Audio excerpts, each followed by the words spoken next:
Jésus n'a pas marché sur l'eau pour démontrer sa supériorité sur l'eau. Ou bien pour montrer qu'il peut marcher, ou bien qu'il est comme bateau. Mais il a marché pour montrer sa domination sur les entités de l'eau. C'est pour dire que même les entités de l'eau ne peuvent rien faire contre quelqu'un qui a Jésus dans sa vie. Le pouvoir nous a été donné aussi là-bas. La Bible dit dans les cieux, sur la terre, dans les eaux, sous la terre. Mais pourquoi son pouvoir atteint les eaux? Parce que les eaux aussi renferment un monde qui peut nous emprisonner. Donc là-bas encore, on a encore besoin de son pouvoir. Voilà pourquoi il dit, tout pouvoir m'a été donné dans le ciel, sur la terre, dans les eaux et sous la terre. Ce que vous ne comprenez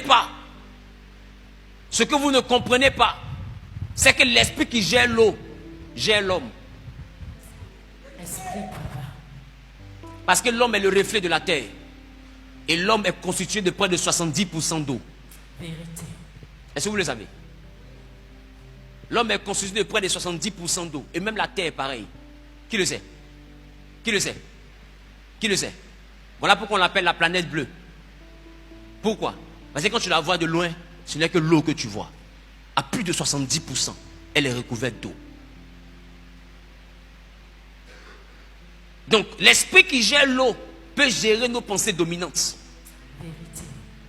Aujourd'hui, regarde, s'il y a une chose qui est devenue un problème dans l'église jusqu'à devenir légalisée, c'est le péché sexuel. Tu parles bien. Ah oui. Quelqu'un regarde son voisin, dit à son voisin, m'applaudit.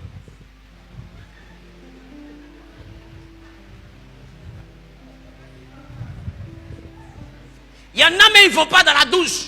Mais eux, ils font ce qu'on appelle la hoco mentale. C'est des psychopathes. Ils regardent la soeur comme ça et puis il est dans les airs. Comme s'il était en train de méditer.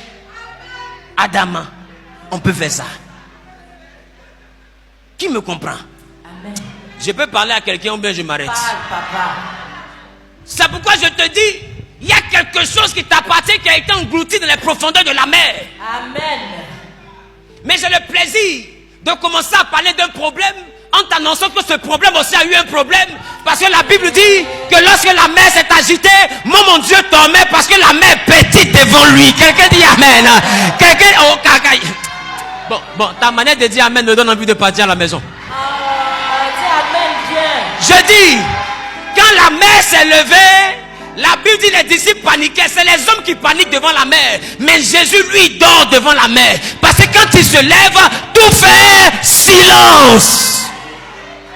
J'ai le plaisir de te dire qu'après ce programme, non seulement la mer te rembourse ce qu'elle t'a volé, mais elle fera silence.